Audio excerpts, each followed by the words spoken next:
Alunos de uma escola do bairro do Farol tiveram uma crise de ansiedade agora à tarde. A crise de uma aluna teria sido o estopim de uma reação em cadeia. Veja na reportagem de Leandro Santiago. Era por volta de 3 horas da tarde na escola Edmilson de Vasconcelos Pontes, quando uma aluna do 7º ano teve uma crise de ansiedade. Ninguém da direção quis conversar, gravar entrevista com a gente, mas segundo o que a gente apurou, essa menina já tinha tido outras crises de ansiedade, mas esta foi um pouquinho mais forte. Várias colegas tentaram socorrê-la, mas devido aos gritos e também a crises de tremer, por exemplo, várias alunas ficaram bastante assustadas e também precisaram de atendimento por parte da direção. O tempo que a gente esteve aqui, várias delas tiveram que ser atendidas, saíram com os pais, porque é bastante susto, bastante comoção por causa da reação desta menina.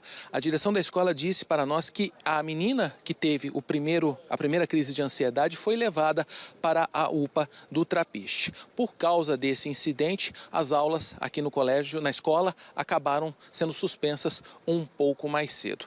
Agora, por volta de 5 horas da tarde, quando a gente está falando, o clima já é mais tranquilo, mas devido ao grande susto, ninguém quis gravar a entrevista. Do Farol, Leandro Santiago. Pois é, e pode parecer besteira, mas não é, viu, gente? Outros casos já aconteceram, inclusive, em outras escolas. E sobre esse assunto, a gente vai conversar com uma psicóloga para saber, afinal, por que os adolescentes estão cada vez mais tendo crises de ansiedade, né? Isso se agravou também após a pandemia. A gente está com a psicóloga Tássia, está com a gente ao vivo e vai tentar explicar um pouquinho mais. Psicóloga, boa noite, muito obrigado pela sua participação. Esse caso aconteceu aqui em Maceió, né? Mas assim, a gente tem relatos e registros de outros casos também em outros estados e geralmente envolvendo adolescentes. Boa noite. Boa noite a todos. É um caso que aconteceu, né, em outros estados, embora não seja tão comum a gente ouvir, mas a gente tem relatos, a gente tem dados, né, no decorrer da história, né, desses casos coletivos, desses surtos coletivos, né, e como bem você colocou aí no início, é algo muito delicado, é algo muito sério, a gente não pode levar de forma banal, né, é um sinal de alerta para essa escola, é um sinal de alerta para os pais, para ter um olhar mais cuidadoso, né, para essas crianças, para esses adolescentes, para poder entender, né, como é que tá a dinâmica, né, no convívio escolar, como é que eles estão se sentindo, né? Então é algo muito importante para a gente realmente debater esse tema, né, desse fato que aconteceu, que deve ter sido muito difícil, né, para toda a escola, para todos os alunos envolvidos.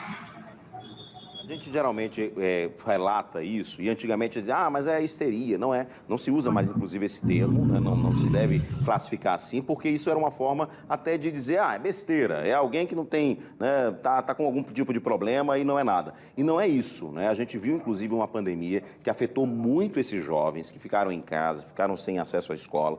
E a partir do momento que voltam à escola, uma pressão absurda, inclusive, por resultados. Então, assim, não é mimimi, como a gente fala no popular, não é? Isso mesmo.